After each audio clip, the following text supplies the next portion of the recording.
பழமையான ஒரு கிராமம். அந்த ஊரின் ஓரத்தில் மலைக்கு பக்கத்தில் ஒரு சிறிய குடிசை. அங்கே வாழ்ந்தவன் முத்து. முத்து ரொம்ப ஏழை. கூலி வேலை செய்துதான் வாழ்க்கை. ஆனா அவனுக்குள் ஒரு பெரிய செல்வம் இருந்தது. முருகன் மீது அசைக்க முடியாத பக்தி. தினசரி வழிபாடு. முத்து தினமும் காலை குளிச்சிட்டு ஒரு சிறிய முருகன் படத்துக்கு முன் ஒரு தீபம் ஏற்றி சொல்வான், ஓம் சரவணபவா, என்னை விடாதே கந்தா. அவனிடம் பணமில்லை, பழமில்லை, பாலில்லை. ஆனா ஒரு துளி கண்ணீர், முழு மனசு. அதுவே அவனுடைய காணிக்கை. கடினமான காலம். ஒரு வருடம் கிராமத்தில் பெரும் வறட்சி.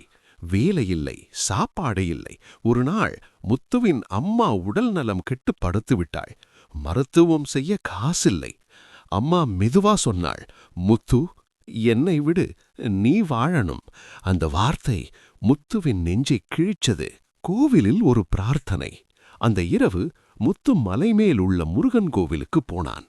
நள்ளிரவு. யாரும் இல்லை. முருகன் சிலையை பார்த்து அவன் தரையில் விழுந்து அழுதான். கந்தா, நான் பணம் கேட்கல, பதவி கேட்கல. என் அம்மாவை மட்டும் காப்பாத்து. என் உயிர் வேண்டும்னா கூட எடுத்துக்கோ. அந்த இடம் முழுக்க ஓம் சரவணபவா என்னும் சப்தம் மாதிரி அமைதி. அதிசயம், அந்த நேரத்தில் கோவில் மணி தானாகவே ஓசை செய்தது.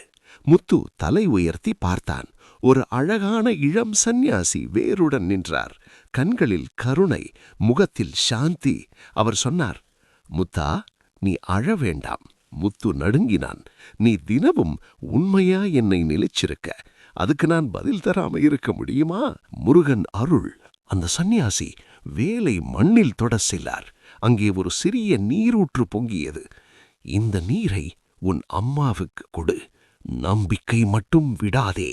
அடுத்த கணம் அவர் மறைந்தார். முத்து புரிந்து கொண்டான். அவர் வேறு யாருமில்லை, முருகனே, நம்பிக்கையின் பலன். முத்து அந்த நீரை வீட்டுக்கு கொண்டு போய் அம்மாவுக்கு குடிக்க வைத்தான். அடுத்த நாள் காலை அம்மா எழுந்து உட்கார்ந்தாள். முகத்தில் சிரிப்பு, உடலில் சக்தி. கிராமமே அதிசயித்தது. வாழ்க்கை மாற்றம். அதுக்கு பிறகு முத்துவுக்கு வேலை கிடைத்தது. வறட்சி முடிந்தது. மழை பெய்தது.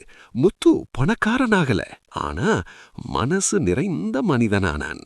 அவன் சொல்வான், முருகன் கேட்கிறதுக்கு இல்லை, நம்புறதுக்கே வருவார். கதையின் அர்த்தம், முருகன் பெரிய காணிக்கை பார்க்க மாட்டார், உண்மை பக்தியை மட்டுமே பார்ப்பார். கஷ்ட நேரத்தில் நம்பிக்கை வைக்கிறவர்களை ஒரு நாளும் கைவிட மாட்டார்.